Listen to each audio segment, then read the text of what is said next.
The Witch King's bride. Seraphine's boots echoed along the obsidian tiles of the throne hall as the guards pushed her forward. The air smelled of burning sage and damp stone, thick with a power that hummed across her skin like a storm held barely in check. Hooded courtiers lined the walls in uneasy silence, their gazes flicking between the warlock king slouched upon his black marble throne and the witch who dared lift her chin in defiance. She refused to cower, even while her pulse thundered beneath her ribs and her wrist tingled where chains of silver runes dampened her magic. Azriel studied her as though deciding whether she were prey or equal. A single torch behind him cast enough light to sharpen the angular planes of his face, accentuating the cruel perfection of cheekbones and the almost inhuman glow in his midnight eyes. His fingers tapped the carved armrest, rhythm slow, deliberate, coaxing suspense into the hall until every heartbeat seemed synchronized to that sound. "They say you can fell a storm oak with a single word," he said at last, voice low and velvet rough, the sort of timbre that could command armies, or lovers, without forcing either. "Is that the extent of your power, Seraphine of Eldervale, or do the rumors undersell you?" She tasted iron from biting her tongue and forced herself not to glance toward the villagers huddled near the doors, petitioners who had offered her like tribute. "Rumors are a poor measure, Your Majesty. People embellish what they fear." "Indeed." He rose, each movement fluid as water and just as lethal. The tails of his raven-black coat swept behind him like wings as he descended the dais. "Yet I must rely on such tales to know whether the woman I intend to wed is strong enough to stand beside me, or merely another trembling wisp my enemies will snuff out for sport." Gasps rippled through the court. Seraphine met his gaze, letting the spark of her restrained magic flicker in her emerald eyes. "I do not tremble, and I am no one's toy. Remove these shackles and you'll learn precisely how true the stories are." A smile touched his mouth, more predator than polite. "Tempting, but first, a question." He waved a lazy hand. The guards stepped back and the villagers flinched from sudden attention. "Your coven refused to pay tribute, even after my envoys made clear the cost. You alone volunteered to come. Altruism or something else?" "I volunteered because slaughtering innocents for their refusal to kneel is tyranny." The words were soft, but flamed with conviction. "If binding myself to you prevents bloodshed, so be it." Murmurs rose. Admiration from some, contempt from others. The torches sputtered, as if stirred by an unseen draft, and the faint scent of ozone danced in the hall. Azriel's gaze narrowed. "Noble. Yet noble hearts break quickly in my world. Do you believe you can survive me?" Seraphine straightened her shoulders. "Surviving you is not the challenge that worries me, Your Majesty. Enduring a life lived in fear of you, of your enemies, that is the true test."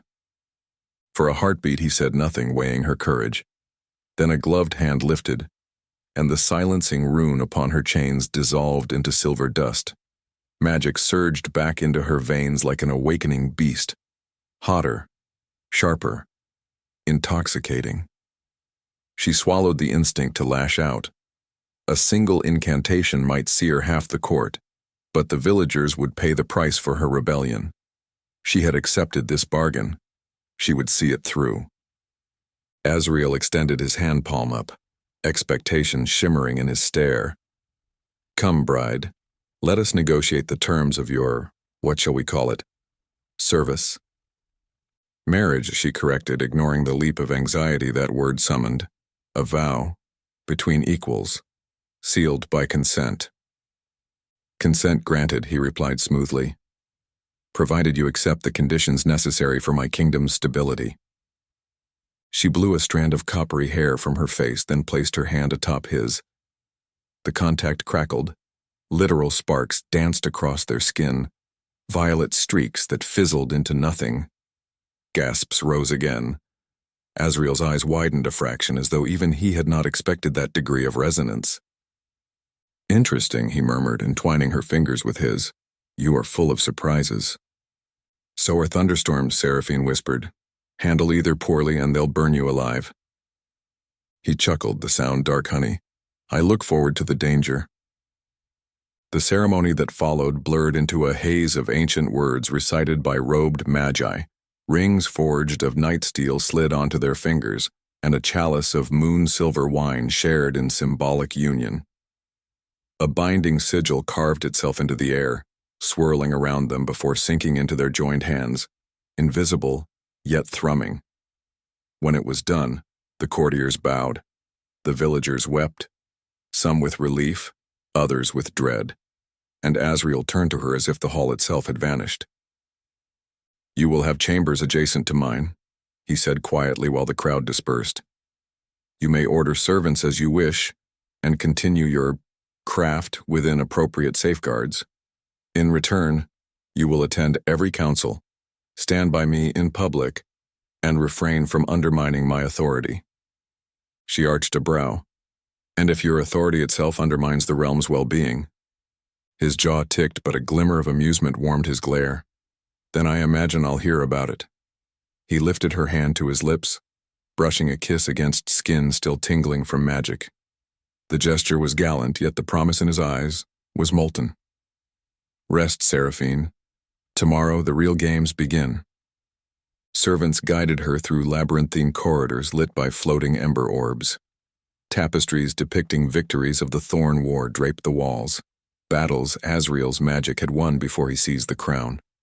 She counted hidden passageways, noted guard rotations, memorized sconce placement, every detail a potential tool for sabotage. Yet unease muddled her determination. The resonance of their binding still thrummed in her bones, seductive and terrifying.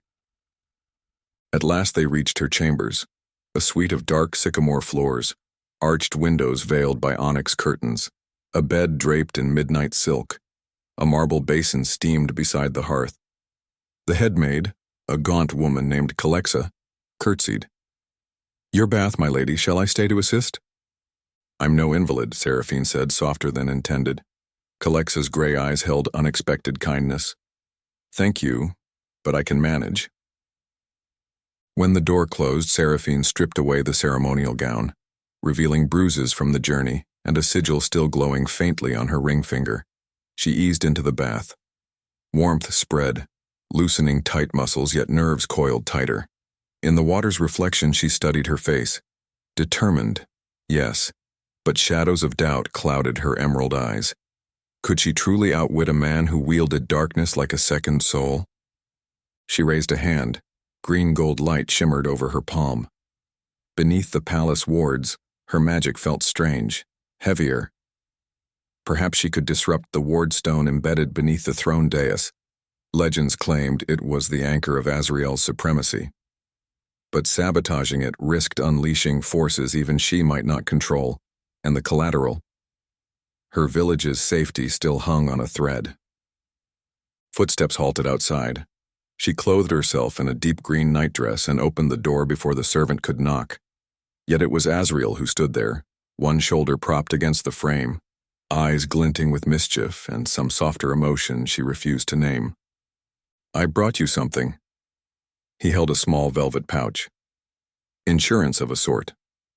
She did not step aside. "If it's another shackle, keep it." "On the contrary, may I?" Without waiting, he brushed past, setting the pouch upon a small table. From it, he drew a pendant of jagged crystal bound in silver wire. Acarite, fossilized starfire, capable of amplifying or negating magic depending on the wearer's will. Her breath caught. Such relics were rare enough to purchase kingdoms. "This," he said, "will shield you from any enchantments cast within the castle that bear my sigil, save one." He touched the simple band on his finger. "The marriage bond remains untouched." "Why give me this?" She frowned, suspicious. "If you feared I'd be used against you, you could simply keep me under guard." "True," he admitted. "But power built solely on cages is fragile. I prefer loyalty. Eventually." His lashes lowered.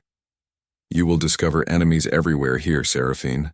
Some wearing my colors. I'd rather they failed to manipulate my queen on her first night. A reluctant flicker of gratitude stirred. It warred with her instinct to distrust every gesture. She lifted the pendant. Its facets shone like starlight frozen in ice. And what price does this gift demand? Only that you wear it. A pause. Intimate. And that you keep breathing. Silence stretched taut with the unsaid. She slipped the chain around her neck, the crystal cool against her skin. Energy hummed, aligning with her pulse in a stabilizing rhythm. She met his gaze. "Thank you," she forced out, hating how awkward gratitude felt toward the man who had coerced her into marriage. "But I won't mistake gifts for goodwill." "Wouldn't dream of it." His smile was a shadowy crescent. He stepped back to the threshold. "Sleep well, Thunder Witch."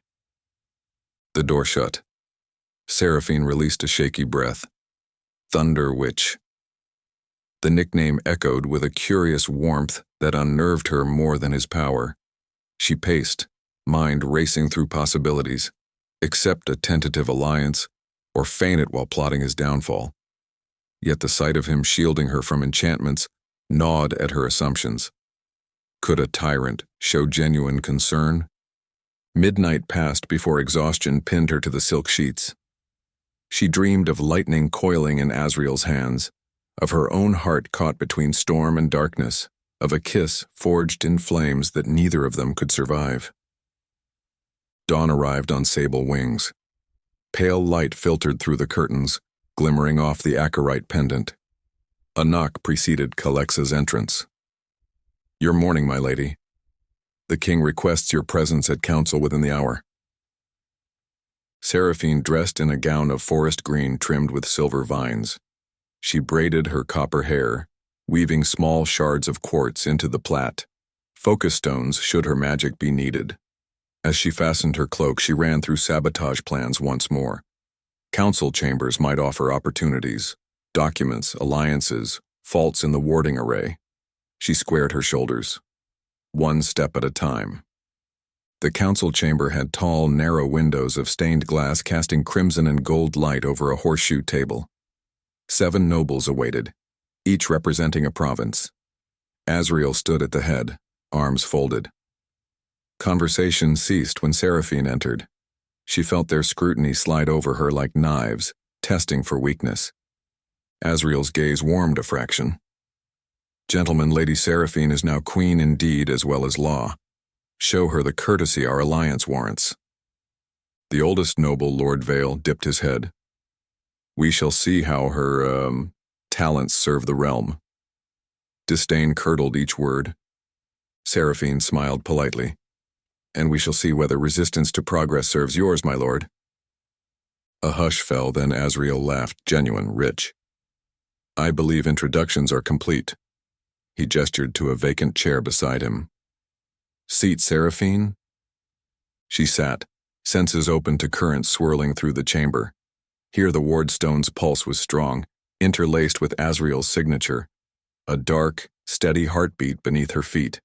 If she unraveled that weave, the castle's defenses would falter, but eyes watched her every twitch. Minutes turned into hours of reports, crop failures, border raids, whispers of rebellion. She noted Azriel's sharp intellect as he dissected problems before they fully formed, offering pragmatic solutions some nobles accepted begrudgingly. Underneath his ruthlessness lay a clear intent: stability, not mere domination. The realization unsettled her sabotage resolve. During a brief recess, he leaned toward her. "You listen more than you speak. Approval or disapproval?" "Observation," she replied. "I can't fix what I don't understand." "Then perhaps," he murmured, "you and I are more alike than you believe." Before she could answer, a page hurried in, delivering a sealed message. Azriel broke the wax. His expression hardened. "The eastern outpost fell last night. Survivors report attackers wielded nullfire runes, spells designed to cripple my magic." He eyed Seraphine, tension coiling. An inside source supplied them, which means betrayal is closer than expected. Whispers erupted. Seraphine's heart pounded. Nullfire runes could also sever life from body in an instant. If the conspirators obtained such weapons, the castle was no safer than a tinderbox in lightning season. Azriel dismissed the nobles. As they departed, he faced her alone, barriers stripped away. I cannot trust my own counsel, yet I must move swiftly. Will you stand with me now? Trust. The word cut deep. He asked it openly, without manipulation. She hesitated, torn between duty to her people and mounting empathy for a man bearing the weight of a kingdom's fears. Standing with you means entangling myself deeper, she said. I need truth, Azriel. Why demand marriage instead of alliance? Why threaten my village? A muscle in his jaw twitched. Because alliances forged in ink shatter at the first breeze. Marriage binds heart to duty, yours to my realm, mine to your people. As for the threat, desperation breeds ugly tactics. His voice dropped. I regret it. Sweat cooled on her spine. She searched his gaze for deception and found only weary sincerity. Minutes stretched. Finally, she spoke. Very well. I will aid you for the sake of every innocent life caught in this storm. But understand this. Betray me, and no magic in existence will shield you. Understood, he said, and their clasped hands sparked anew, sealing a fragile accord. As twilight bled across the sky, they convened in the war room, surrounded by maps and glimmering glyphs. Seraphine traced ley lines intersecting the outpost's ruins. The nullfire traces suggest a focus stone within the castle. Someone channeled power from here to fuel the attack. If we find that stone, we find your traitor. Azriel's gaze burned with resolve. Then tonight we hunt our ghosts. She nodded, pulse quickening at the prospect of sharing battle rather than bargaining. Side by side, she murmured. Always, he vowed, surprising them both. The word lingered between them, fragile yet potent. Outside, thunder murmured on the horizon as if the sky itself sensed two mighty forces converging. For Seraphine, the storm's distant growl mirrored the tumult within, defiance softening, mistrust faltering, attraction blazing like lightning destined to strike twice. And somewhere deep beneath the castle, unseen hands prepared a weapon designed to end a king and test the witch who had only just begun to decide where her loyalties lay. Azriel led Seraphine through a maze of torchlit corridors few ever saw, down spiral stairs that burrowed beneath the northern wing. The hum of the wardstone grew louder the deeper they went, as though the castle itself possessed a heartbeat. Their footsteps echoed off damp granite, mingling with the crackle of glyph lamps mounted at intervals. Around one bend, ward sentry statues fashioned from black stone stood silent sentinel, eyes flickering with emerald flame that flared in recognition of the king, dimmed at the witch, then calmed at the resonance of her pendant. Those guardians react to threats, Azriel explained. They sense murderous intent. Yours apparently wavers. She huffed. Murder is context-dependent. The statue's gaze followed her, unblinking. Besides, my intent is selective. Good, he murmured. Reserve it for our enemies. They reached an archway sealed by an iron door inlaid with runic spirals. Azriel placed his palm against the center sigil. Lines of light snaked across the metal, and the lock yielded with a deep clang. Inside stretched a library. No, an armory of arcane artifacts glimmering within glass vaults. Bottled storms, blades forged from nightmare metal, scrolls bound in dragonhide. Seraphine's breath caught at the raw power assembled in one place. Azriel moved to a circular pedestal, sweeping aside a velvet cloth to reveal a map carved on crystal. The oubliette's ley lines pulsed across its surface, connecting nodes like veins of living light. He touched the eastern outpost marker. It glowed crimson, then crackled out. The nullfire stone that fueled the attack had to be here. He tapped a node within the castle's inner ring. If we locate the conduit, we can identify its guardian. Seraphine bent closer, letting her magic skim the currents. A faint disharmony buzzed in the upper west quadrant of the network, the Royal Alchemist's labs. "There," she said. A note of imbalance, like a false chord struck in a symphony. Azriel's eyes flashed. "Then we start with the alchemists." He swept his coat aside, retrieving 2 obsidian-hilt daggers from a glass case. One he sheathed at his hip, the other he weighed, then offered hilt first. "Shadow glass. Cuts through warded armor." She accepted the dagger, startled at its perfect balance. "Are you armed enough?" "My greatest weapon stands beside me," he said. The gravity in his tone left no room for jest. Flustered, she secured the blade beneath her cloak. "Flattery doesn't absolve tyranny," she muttered, "but it may soften its edges." He offered a half-smile. "Come, Thunder Witch." They ascended secret passages to the laboratory wing, vaulted halls lined with alembics, cauldrons, and runic ovens. The scents of brimstone and tincture oil mingled in the warm air. 3 alchemists labored over glowing crucibles. At Azriel's entrance, they bowed, surprise sliding into practiced composure. "Rise," Azriel commanded. "Who among you was last to handle Acherite shards requisitioned 4 nights past?" A bespectacled magister named Arwen cleared his throat. "I logged the shards, Your Majesty, then transferred them to Apprentice Sorrel for containment." Azriel's gaze flicked toward a young woman at the far bench. Sorrel paled. "Apprentice, step forward." Seraphine sensed tremors in the girl's aura, fear spiked by guilt. She whispered to Azriel, "She's terrified, but not of you." Azriel softened his tone. "Sorrel, speak truthfully, and no harm comes. Where are the shards?"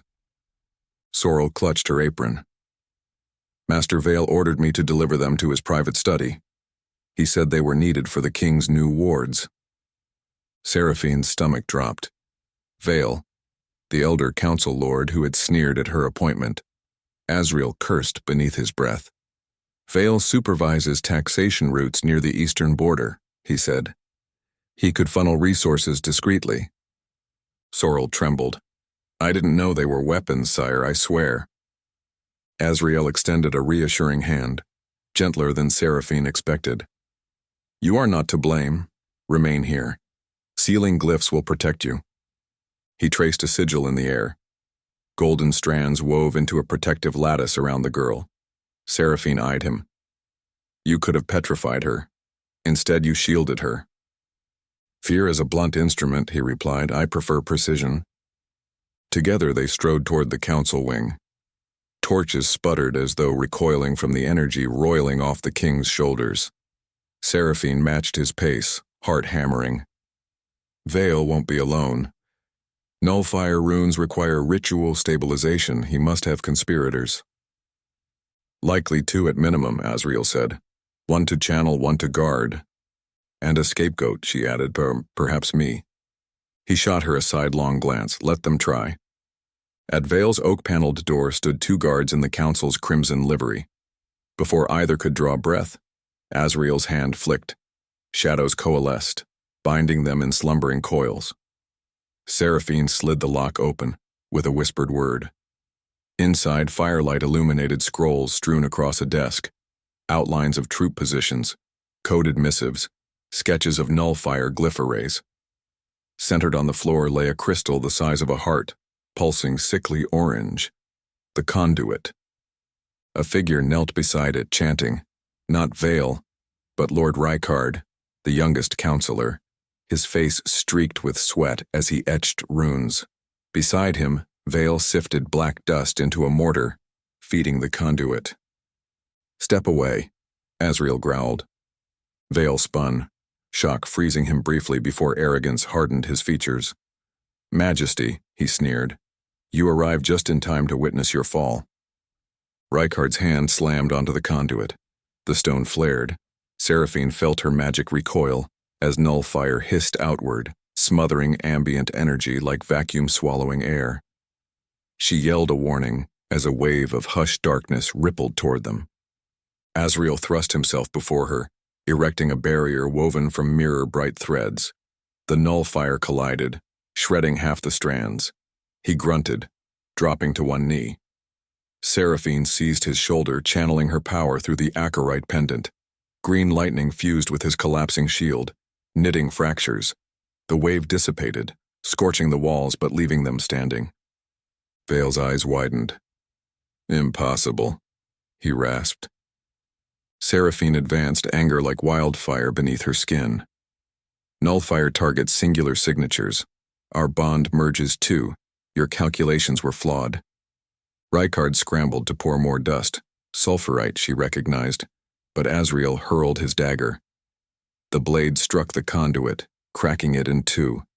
Nullifier spewed out in frantic jets that scorched Vale's sleeve. He screamed. Rykard bolted for the door. Seraphine flicked her wrist. A gust of cyclonic wind slammed the apprentice lord into a cabinet, knocking him cold. Azriel approached Vale, who cowered behind the ruined conduit. "Spare me," the traitor babbled, clutching his scorched arm. "I did this for the realm. You've grown weak, coddling peasants, marrying witches." "You conspired with foreign warlords," Azriel snarled, "and murdered my soldiers." Shadows writhed from his palms, coiling around Vale's throat. Seraphine's voice cut through the fury. "Azriel." He looked back, eyes blazing. "He would have killed us." "And he will answer for it," she said, stepping closer. "But the realm must see justice, not vengeance. Execute him publicly and his allies become martyrs. Expose the conspiracy's breadth. Show mercy's strength and you sever their cause." Shadows flickered uncertainly. Vale whimpered. Azriel's jaw clenched. Then he loosed the tendrils. They receded into his sleeves like living ink. "Guards!" he called. The unconscious crimson livery men outside staggered awake as though jerked by unseen strings. "Take Lord Vale into custody for high treason. Fetch healers. Bind his tongue with truth spells." The guards obeyed, hauling Vale away. Azriel exhaled, shoulders sagging. Seraphine placed a hand on his back. "You chose justice. That matters." He turned, surprise and gratitude mingling. "I nearly didn't. Your voice anchored me." A beat passed where the space between them pulsed with unspoken emotion. Then he cupped her cheek, thumb brushing a soot smudge. "Thank you." Warmth spread through her chest. She caught his wrist gently. "We're not finished. Someone financed Vale." Azriel nodded. "We interrogate him at dawn." Sirens wailed beyond the windows. Alarm wards triggered by the conduit's destruction. Courtiers and servants would panic. Azriel straightened. "We must address the court." They traversed corridors to the grand balcony overlooking the moonlit courtyard. Below, torches clustered as guards mustered. Azriel gripped the balustrade, magic amplifying his voice. "Subjects of the Thorn Crown, hear me. A treacherous cabal attempted to strike at your king and queen. The conspirators are apprehended. Justice will be served and peace preserved." His words carried calm authority. Murmured relief swept the courtyard. Seraphine felt pride swell at his composure. When he turned to her, the courtyard lights painting gold across his hair, she glimpsed the weight he bore. Fear. He might fail them. She slid her fingers into his. The gesture startled him, then soothed. Side by side, they faced the soldiers until the torches dispersed. Only the moon remained, cool silver on trapped breaths. Back inside, they paused near a stained glass window. Seraphine traced the outline of an ancient queen etched in violet panes. "Tonight proved something," she said softly. "Power tempered by mercy is stronger than fear alone." Azriel's smile was faint. "I once believed mercy weakness. You challenge my convictions." "I challenge everyone's," she said, "including my own." He brushed knuckles along her braid. "And what convictions of yours have changed?" Her heart fluttered. "That monsters cannot possess tenderness."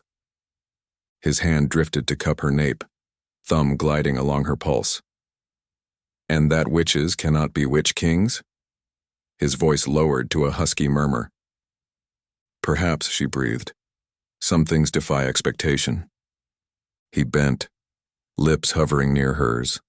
The night stilled, every candle seemingly holding its flame. Then footsteps clattered, a messenger, face pale. Majesty, apologies, urgent news. Azriel stepped back, expression shuddered as the spell broke. Speak. The prisoner transported to secure cells, Lord Vale, was found dead, throat slit. The guards are unconscious, a third missing. Seraphine's stomach plunged. Someone silenced him, the conspiracy remains alive. Azriel's jaw hardened. Search every wing, double protection on counselors. Find the missing guard. The courier fled. Silence stretched between king and witch, fraught with frustration and lingering yearning. At last, Seraphine said, "They'll strike again soon. Before dawn, testimony can shine light on their network." Agreed. Azriel paced, cloak swirling. "We set a trap. Make them believe I lowered defenses to mourn Vale's death. They will attempt a direct assault." "And I'll be the lure," she guessed. He halted. "No, I won't risk you." "You can't shield me from my role," she insisted. "I'm the unknown variable they fear. We use that." She grasped his forearm, gaze steady. "Trust me." Pain and admiration flickered in his eyes. "Very well, but we share the risk." He unfurled a parchment of quick ink and scribbled orders. "We'll stage a vigil in the sanctum hall. 1 entrance, 2 concealed exits. My loyal guard captain Rowan will station hidden sentries. You and I remain visible. When they move, we spring the net." Seraphine inhaled. "And if nullfire resurges?" "Our combined resonance held once," he said. "We refine it." They retreated to the sanctum, a soaring chamber with a domed ceiling painted in constellations. At its center stood a stone bier flanked by flickering candles, Vale's draped body already laid upon it under watchful guards. Azriel dismissed half the sentries, feigning reduced security. High above, secret balconies housed archers, Rowan positioned at Azriel's order. Seraphine donned a cloak of night silk embroidered with warding runes. Azriel wore ceremonial black armor, etched with silver thorns. They stood by the bier, silent, seeming to ponder betrayal's cost. Hours crawled, candle wax forming small lakes. Their fingers brushed occasionally, grounding them. At last, a subtle current shifted. The wardstone's pulse skipped. Seraphine's pendant chilled against her sternum. She turned slightly, eyes scanning shadows. 2 figures melted from behind pillars, clad in guard uniforms, but aura masked by muffling sigils.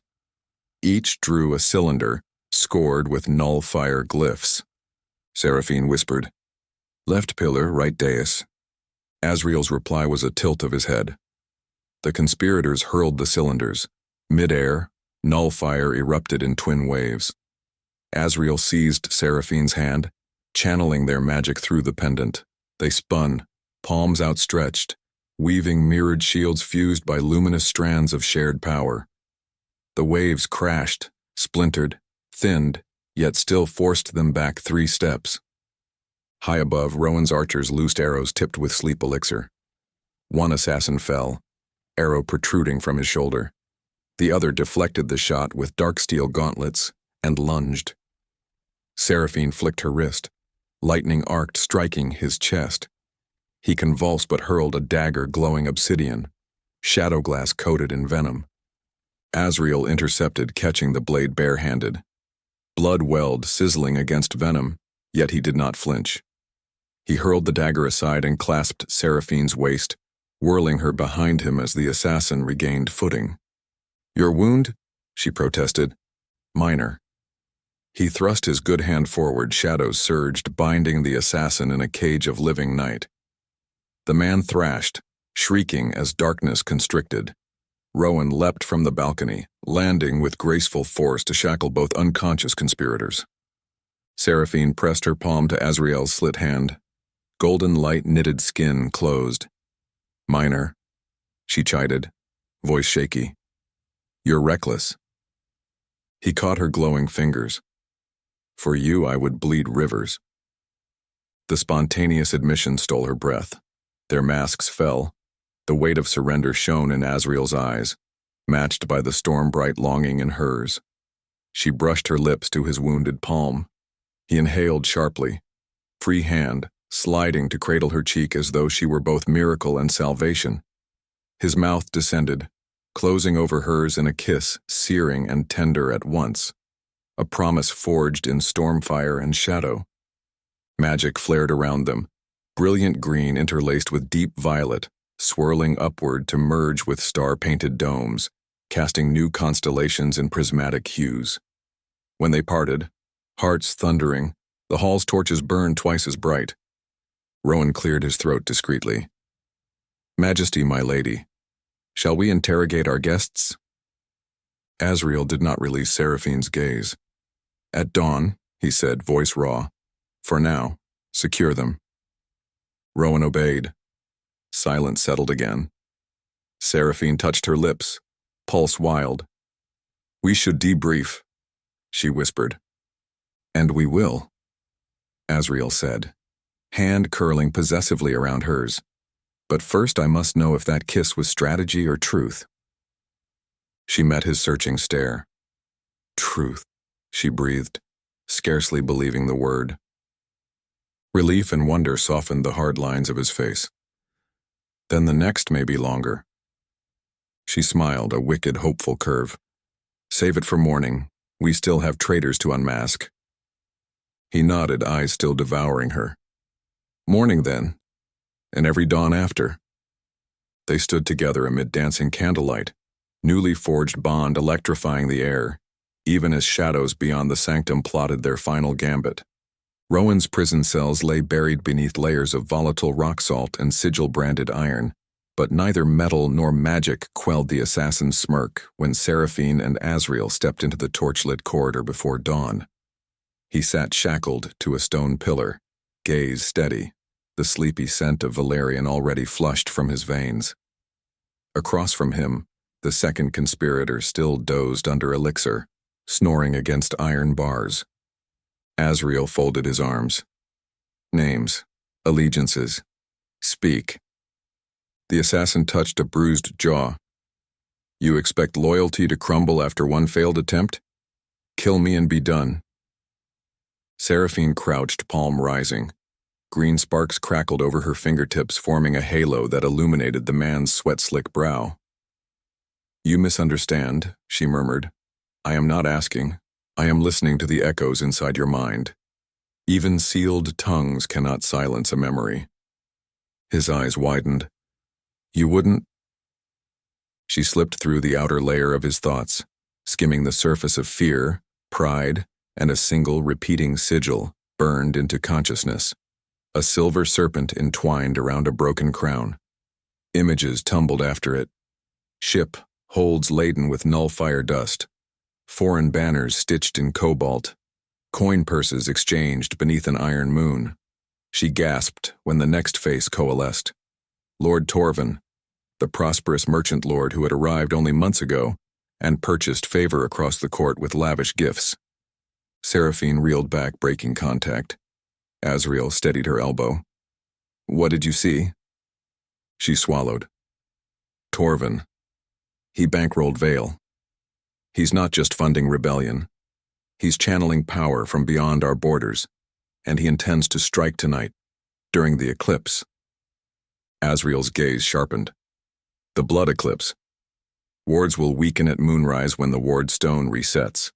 If Torvin corrupts the reset, control of every defense will pass to him."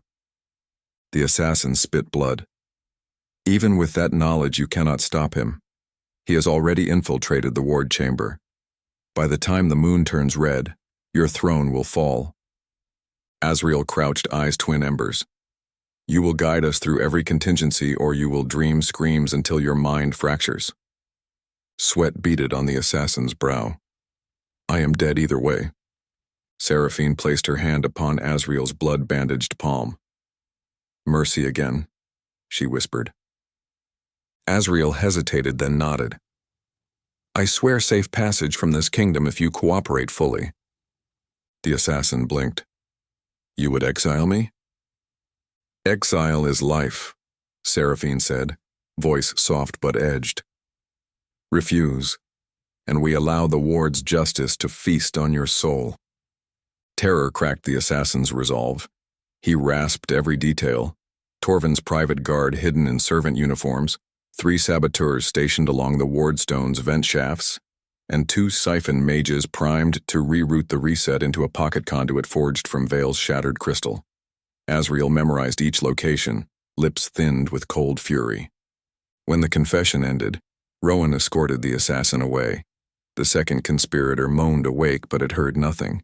Sleep elixir still fogged his senses. Seraphine sagged against the wall. We need a plan before sunset. Azriel pulled her upright. We will devise one together. Not king dictating to queen, partners. They climbed toward morning's pale light warming stained windows. In a council antechamber gloomed by shuttered lamps, they spread maps across a table.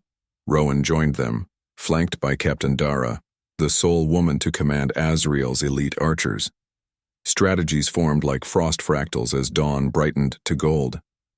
Rowan would infiltrate the servant passages with 6 shadow guards, neutralizing siphon mages. Dara's archers would secure the vent towers and drop alchemical nets on Torvin's mercenaries at the first sign of eruption. Azriel and Seraphine would confront Torvin directly within the ward chamber at the moment of reset. Only their combined magic could override the conduit if Torvin initiated corruption. Failure meant ward collapse and free rein for any invading force. Seraphine traced the ward chamber's blueprint. Its nexus is a ring of obsidian set with soul runes. Null fire dust could invert the polarity. We must purify the stone mid-cycle, but touching the core while it's unstable is lethal. Azriel brushed her knuckles. Our resonance shielded us before. This time we harness it intentionally. I channel darkness around your storm. You thread lightning through my shadows. Fusion, not collision. Fusion, she echoed. Electricity tingling beneath her skin at the intimacy of such trust. But we cannot hesitate. If emotion wavers, the polarity snaps. Then emotion will strengthen it, he said simply, gaze drawing heat to her cheeks. Afternoon dwindled. In the quiet hours before dusk, Azriel led Seraphine to the castle's cliffside gardens overlooking a restless sea. Salt wind tangled her braid, whipping copper strands free. Stone thrones carved from ancient petrified trees offered privacy behind towering roses shot through with silver thorns. He sat beside her, hands clasped between knees. When I was a child, he began, voice low over surf. My father forged alliances by fear. He believed compassion eroded sovereignty.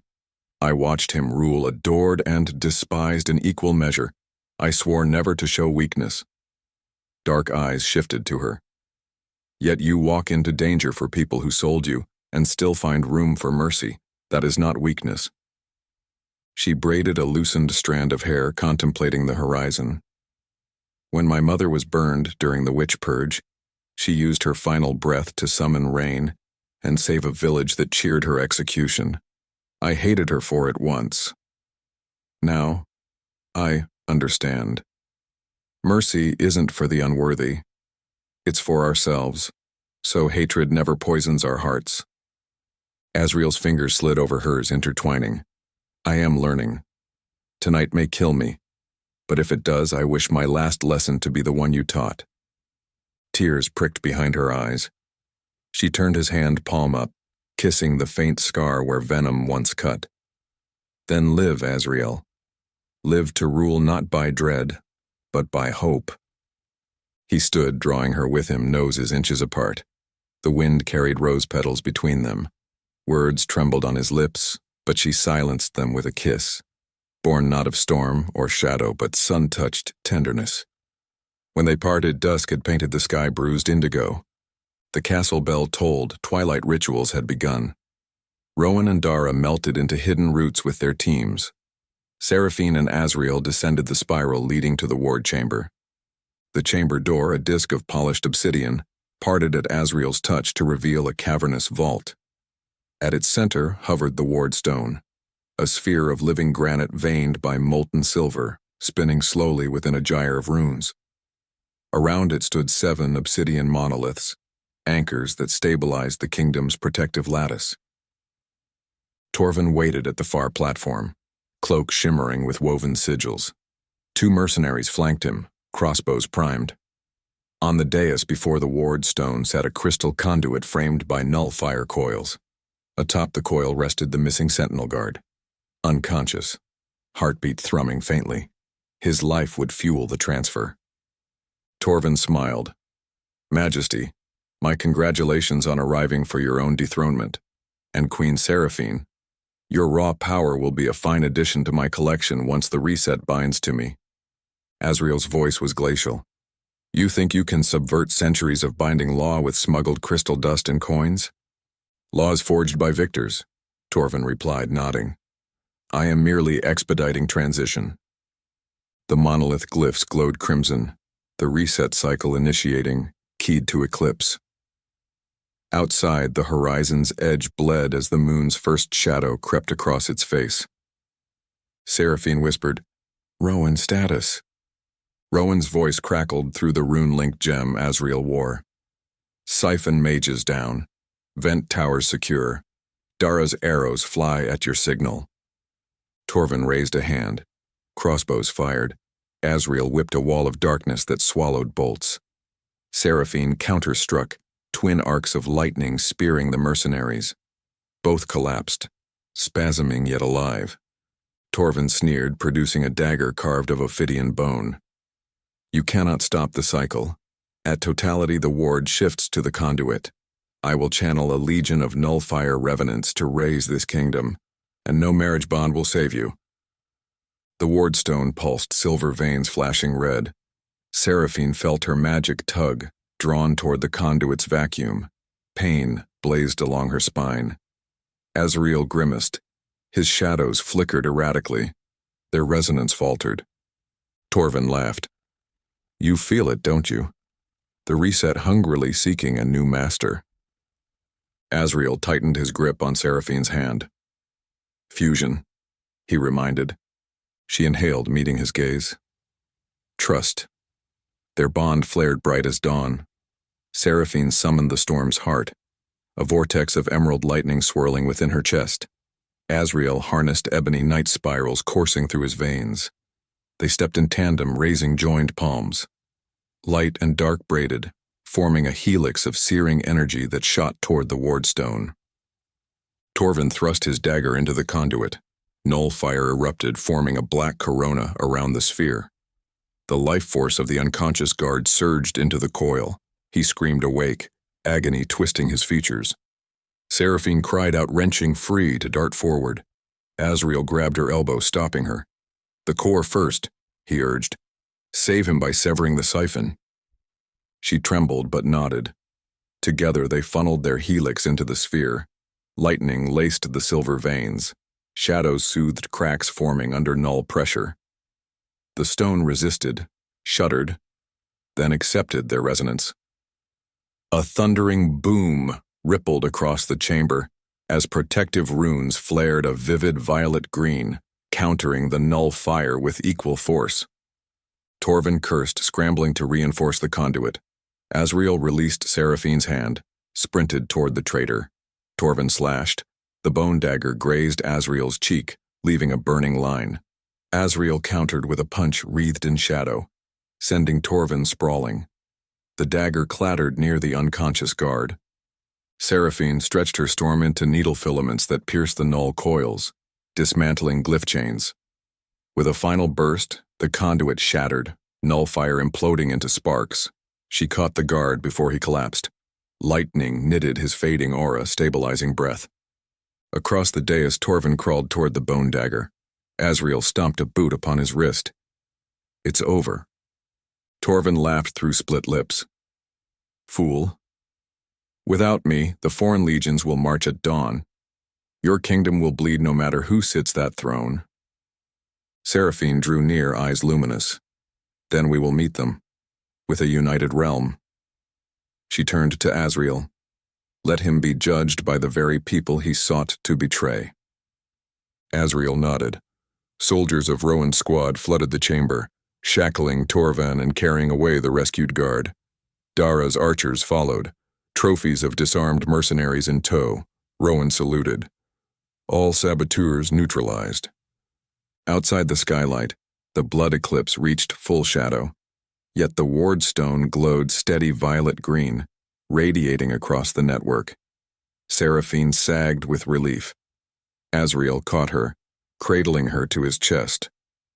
"It is done," he breathed. She closed her eyes briefly. "Not yet. We must address the realm." They emerged onto the highest battlement just as the moon brightened. Eclipse passing. Dawn's first rose wash crept over distant peaks. Below, villagers and nobles gathered, drawn by alarms and gilded by morning light. Azriel raised his voice. "Citizens, betrayal sought to corrupt our wards. It failed. Those responsible, Lord Torvan and his mercenary cabal, will stand trial at midday. Let this dawn mark a new covenant. Power shall protect, not oppress." He turned to Seraphine, extending a hand. "Queen Seraphine's courage saved every life within these walls. Honor her as you honor any defender of our land." The crowd erupted into cheers. Some bowed, others wept with relief. Seraphine's heart fluttered, overwhelmed. Azriel leaned, whispering against her ear, "Stay with me, rule with me, not as prisoner, not as pawn, but as equal." She faced him. "On one condition," she replied, voice carrying softer than the wind, yet fiercer than any decree. "Our reign builds bridges rather than walls. Fear ends today." He rested a forehead against hers. "By storm and shadow, I swear it." Laughter trembled through her. Joyous, incredulous, she cupped his jaw, tracing the healing cut. "Then yes, I am yours, and you mine." Azriel brushed her lips with a kiss that tasted of promise and early light. Cheers rose anew, archers saluting arrows skyward, petals of silver thorn roses drifting on eddies of dawn air. Later, in chambers awash with golden sun, Seraphine sat beside Azriel on a balcony overlooking the sea. Below, craftsmen mended damage, children chased gulls, and flags bearing a new crest, storm lightning entwined with shadow thorns, fluttered from parapets. Azriel poured wine into 2 crystal goblets. "Your village expects word," he said. "Shall we visit after the trial?" Her smile curved. "Yes, though they may faint when I arrive as their queen." "I will catch them," he promised, clinking his goblet to hers. "To queens who bend storms and kings who learn mercy." She sipped, savoring the warmth sliding down, then set the goblet aside. Her fingers traced the acarite pendant shining against her collarbone. "It shielded me, as you said." "An heirloom no longer gathering dust," he said, "much like my heart." Emotion swelled. She leaned into him, resting her head on his shoulder. "Tell me, Warlock King, what becomes of legends after they survive their darkest night?" He kissed her hair. They wake to brighter mornings side by side, forging tales of hope instead of dread. She closed her eyes, listening to his heartbeat steady and strong beneath velvet doublet, and to the whisper of waves far below, a rhythm syncopated with her own. For the first time since chains had bound her wrists, she tasted true freedom, not absence of walls, but presence of trust. Together they would rebuild, challenge, endure. When she lifted her face to his, dawn kindled a final spark between storm green and shadow gold eyes. Their fingers entwined, and the rising sun crowned them in radiant fire, heralding a reign born of lightning and night, yet destined to flourish in boundless light.